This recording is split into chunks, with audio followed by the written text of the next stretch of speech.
Hey guys, so continuing on from the previous video, which is the video tutorial 8. So this is video tutorial 9. We're going to use the same files that we have done back in the video tutorial 8, and we're going to carry forward this, and in this tutorial we're going to cover more on the UVW map. So I'm sure none of you know what is UVW map, assuming, right? So basically the UVW map is a feature in 3D Studio Max that you can apply on every object, and you can basically modify the position of the image, or what you call it, the texture that you apply on a model.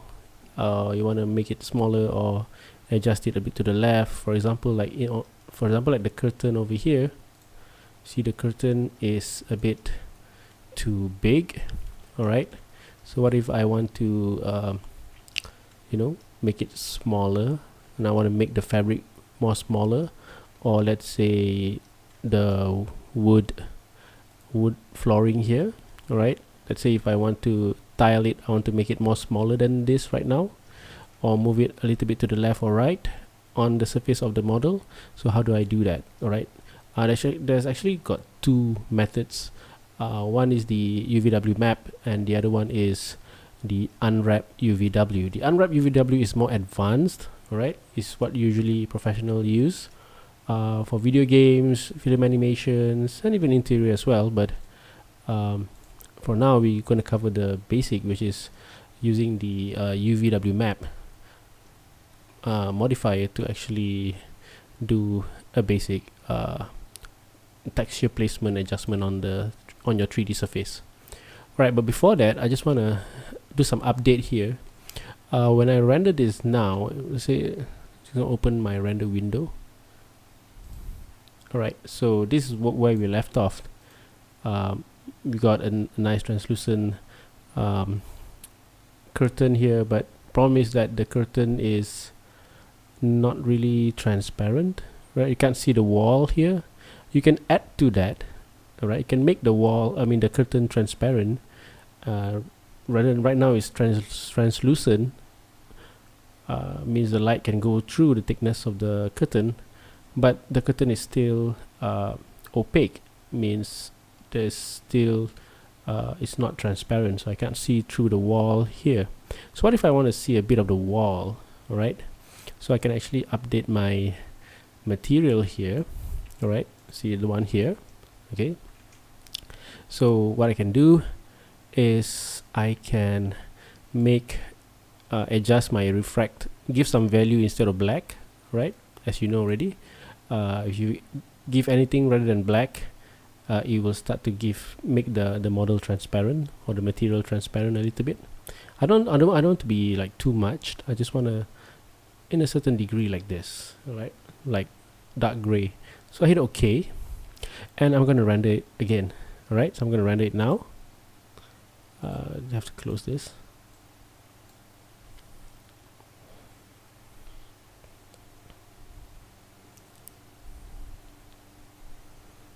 Alright, I'm gonna skip this, and later, poof, I'm gonna do magic, and it's going to be visible in front of your eyes.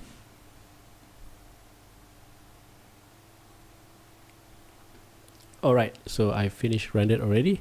It took about 1 minute 15 seconds, but I skipped this video for that. But what you can see here is the result. You can't see the wall, but you start to see the floor here if you look carefully, but the floor looks a little bit wavy and distorted. Alright, why this has happened? This is because in our settings here, in our IOR, our value is 1.6, which means if you look at the material here, the object that pass through or go behind the actual curtain is actually distorting, like how we put our leg inside a water, all right, or inside a swimming pool. We see our leg very short, so things like that, it get distorted. So we need to actually change our IOR to a normal transparent, not really refracting the surface, just plain clear transparent. So to do that, the IOR over here, we're going to put it, instead of 0.6, we're going to put it to 1. As you can see, it started to change here, although there's no transparency here. But if I put really white, I cannot see much here. This it won't show you the accurate result on the material viewer here, but just gonna put something about, let's say this. All right. Okay, now I'm gonna render it, and you won't see that distortion anymore, and you will see the wall lines behind it and all that stuff. All right, so I'm gonna render this out.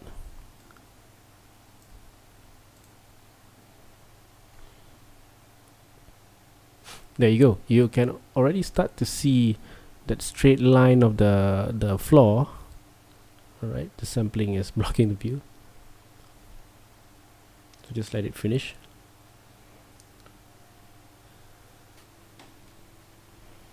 Okay, done. So it took me about 1 minute 16 seconds down here. All right, and what I have is a more realistic very thin fabric of curtain, and you can see the wall behind it. All right, and you can see the floor that is very straight and it's not really distorted or refracted. So that's how you basically do a more convincing curtain, just like in the picture that I've shown you on my reference.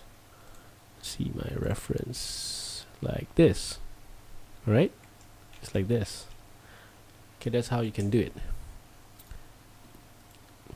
Okay, so with that finished, now let's continue on to getting the talking about the UVW map.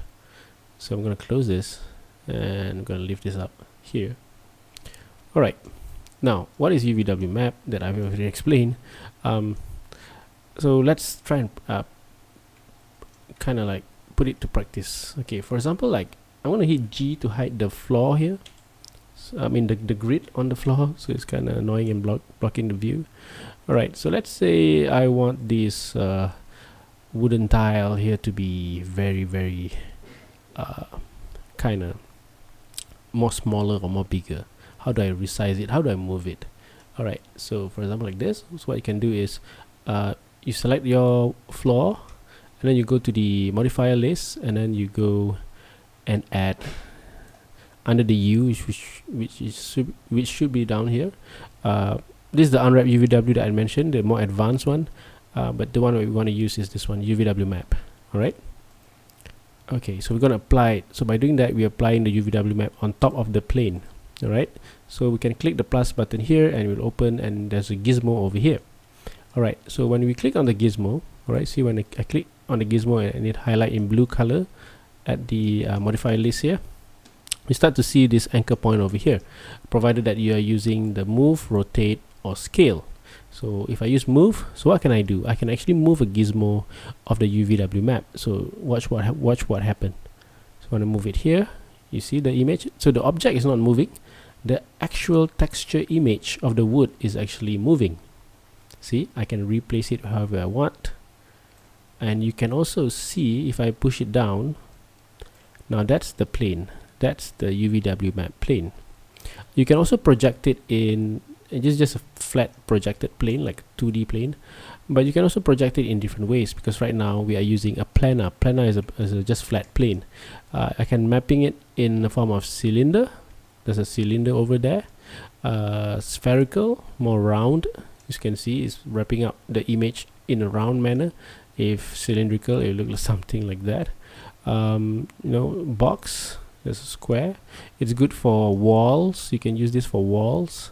Yeah, things like that. So face, which means every polygon faces here will have the full texture image, and it tiles on each faces. All right, so those kind of things like that. Now that's even more worse. It's like super tiled. All right, you can see it, you can see the repetition from there. So I'm going to go back to planar, since our floor here is just a flat plane. So then what I'm going to do is I can move it back up, or if I want to fit it correctly to the size of the model, I can hit the fit button down here under alignment. There's a fit button. Whoop, you see that the plane automatically resized to the size of that plane model, the floor model. Right, I'm gonna undo that, let it be just there.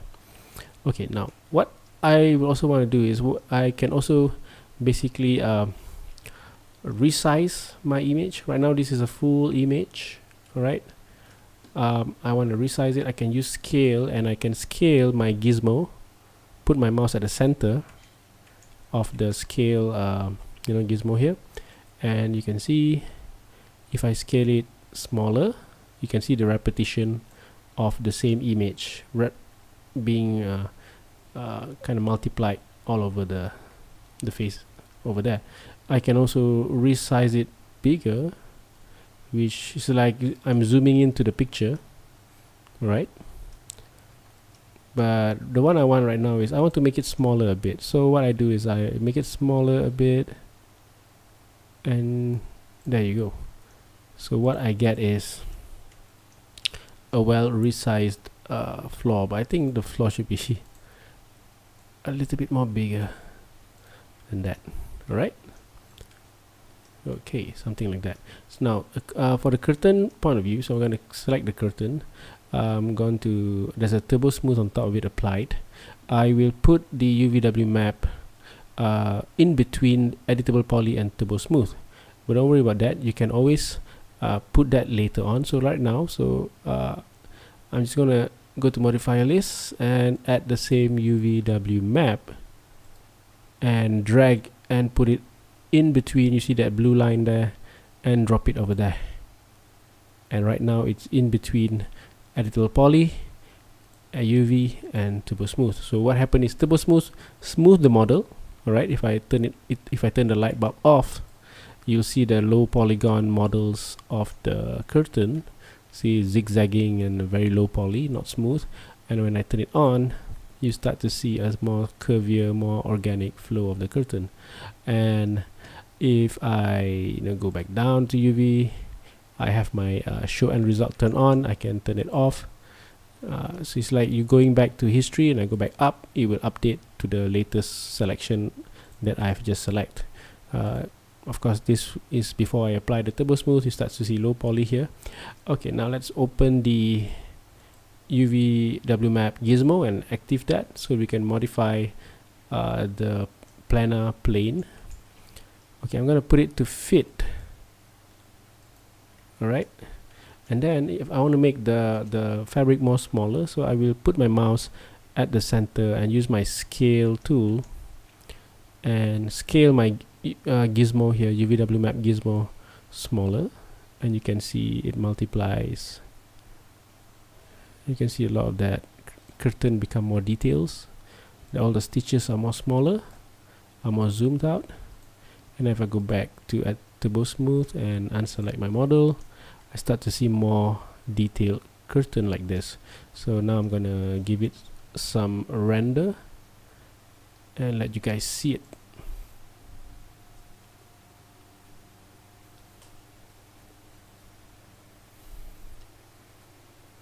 Alright, I'm done rendering it, and you can see how nice the curtain is now. The curtain looks more the texture of the curtain look more in scale with the environment, right? So you have the correct sizing. The patterns, the stitches are more smaller, which makes it looks more realistic and believable. All right, okay, cool. All right, now to show you another way that you can actually apply the UVW map. Let's say, for example, to the wall here. Let's say I just want this face of the wall to have the kind of like wallpaper, but I don't want the side or the back to have like a wallpaper sticking onto it. So what I can do is now is I can convert this first. Right now it's a box, so I have to convert this to an editable poly. Alright, editable poly. So once it become editable poly, I can let's say I'm going to load I'm going to make another material here. Alright, so this material, okay, again I will be using the Vray MTL, and I'm going to load under diffuse bitmap a different types. Let's say the carpet diffuse. Let's say I want to make that as my wallpaper. So I hit open. Alright, so I'm going to go back to the go to parent, to the main page. I'm not going to adjust anything here, and I'm going to go to the editable, go to the polygon and select this polygon. And what I'm going to do now is I'm going to drag and drop to the selected polygon and select that, and make sure the show shaded material in viewport is turned on. Now what you see here is, oh, look at that, the other side of the walls are not given the same material, because what I did is when I drag and dropped, if I drag and drop now, it will give to the whole polygon faces over here. But if I select a face or multiple faces, you can like multiple faces like this, and you can drag and drop, it will give to the selected one. So let's say I want this part only to have the same material, and I can just drag and drop over there. Since this one I already given it, so I'm gonna select control, just hit control and select the rest of the materials, I mean the polygon, sorry, except for the one that have a wallpaper here. I'm gonna give another empty blank material and just put it there. Alright, so it has that other materials. So you actually, one object can have can share multiple materials as long as you select the polygon face and assign to it. Alright, now let's say I want to adjust this image. Alright, so what I can do is I can select, make sure I'm selecting my polygon mode. I'm in the polygon mode, and I have my face that I want to modify, that I want to apply the UVW map only, and then I'm in selected. Then I will go straight, see, this must be blue color, and select the polygon face, and then go straight to the modifier list up here and apply the UVW map. So what happened here is the UVW map modifier on top of the editable poly is applying the effects directly only to the selected face, the one that I've selected here. Then I can open this and change my gizmo. Right now you see these are not correct projection, these are distorted. So what I can do is, because of the planar, so what I can do to fix this is I will change this into a box projection. That will fix the problem. Now you will, if you resize the gizmo, select the gizmo and use the scale tool, you can actually resize, and you see that plane again. For some reason it's a plane. It could be a bug, 2015 bugs or something. But yeah, change it to box will fix the problem. You can fit it in, hit the fit, it will fit nicely. But if it's distorted, you can unsquash that a bit. Now the image looks more better, doesn't look so squishy, so it looks a bit more in scale with the world scale. Right, a little bit more. Okay, then go back up here and then click outside. There you go. There you have the UVW map applied only to the specific areas of your model. Alright, so you can do a decent adjustment on the wall a little bit. Okay, alright, so that wraps up the UVW map tutorial. And oh yeah, I forgot to add one last thing regarding the materials. Remember I mentioned to you that what if you got 24 slots here. But what if you running out of material? Let's say there's a lot of objects, there's 100 of objects. So let's say you need 50 or 70 or 100 of material. So how do you get more than 24 materials? Okay, now how this material slot works is actually just like temporary pallets. All right, for example, if let's say all this material is actually full, all of this is full, all right, let's say just imagine all of this is full and you need to add one new material, and let's say I choose back the first one. All right, I can actually replace this with another new material. So how do I do that? Is I select that first material slot which already have a material, then I can basically what I do is I can hit the X button down here, and then it will ask me the material map is used in the scene, do you want to, which means this material is used in the 3D environment here in the scene. So what do you want to do? You got two questions here, you got to choose the correct one. So affect the material map in both scene and in the editor slot. Okay, if you choose this one, the first one, which means, remember X is for resetting or deleting the maps. All right, so if you choose the first one, it will also reset this material and also the material that is in the scene, which is the green one here, will also be resetted, which means this the material for the green color here will be set to back to gray color, which is something like this. All right, so you don't want to do that. So what you do is you choose the second one, effect only material map, the slot, only the slot in the editor slot, map in the editor slot, so only on this slot, but the material is still available in the scene, which is, this is still going to be green color. All right, so if I hit OK, see, nothing happened. This is still green color, but you have a new material slot and you can start renaming it. Let's say you want to put it rock, like a rock material, just put it there, or rock mat. All right, so just put whatever you want. You want to make it transparent. It has no connection to the original, material that is before it. All right, so you can give it here, things like that. So, but what if, let's say you want to edit this material, which is no longer available in the material editor or in the slot. So don't worry about that. You can just choose any one of the material slot here. I can choose the yellow one here, and I want to have this, instead of having this visible, I want to have this material transferred back here, so I can modify the settings down here. So what I can do is I just select the material slot, select the model. Actually, you don't have to select the model, but it's okay. You can use the color picker here, pick material from objects, and just quickly pick from that model. You see that?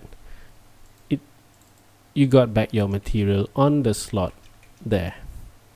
All right. So still the yellow material here, the self-illuminated material is still there. See, if I want to get back this material, let's say I choose this material slot, I can color pick and select, pick the model that I want to resample back the materials, and then I will get back that material. And even if I change the color, you will see that it is changing the color. Okay, see, self-illuminated. So I'm gonna put this, now it's purple. Gonna render this out, and you can see it's purple over there. So things like that. So I'm gonna cancel this. It's gonna take longer time to render, and there you go. So that's how you manage material slot. That is limited to 24, but actually you can have endless amount of material in the slot. I mean, the slot you only have 24, but you can have as plenty as you want in the scene and it should be fine, provided that when you choose, like what I mentioned just now, if you choose the reset maps, choose the second one, second option, and you'll be fine. Alright, so that is, I think that is it. It concludes all the material tutorials that I want to teach you guys for this video tutorial, and plus of course the UVW map. We're gonna be start using more of the UVW map now, I mean on the next video, where we're gonna actually start doing a real interior modeling, and by importing the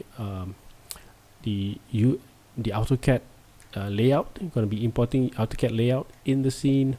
We're going to be building, raising up the walls. We're going to import the furnitures. We're going to texture it. We're going to put, you know, wooden floor and curtains and all that. So I'll see you on the next video. All right, thanks for watching. If you like it, please do like it, give a thumbs up, and thank you for watching. I see you guys on the next video. Bye bye.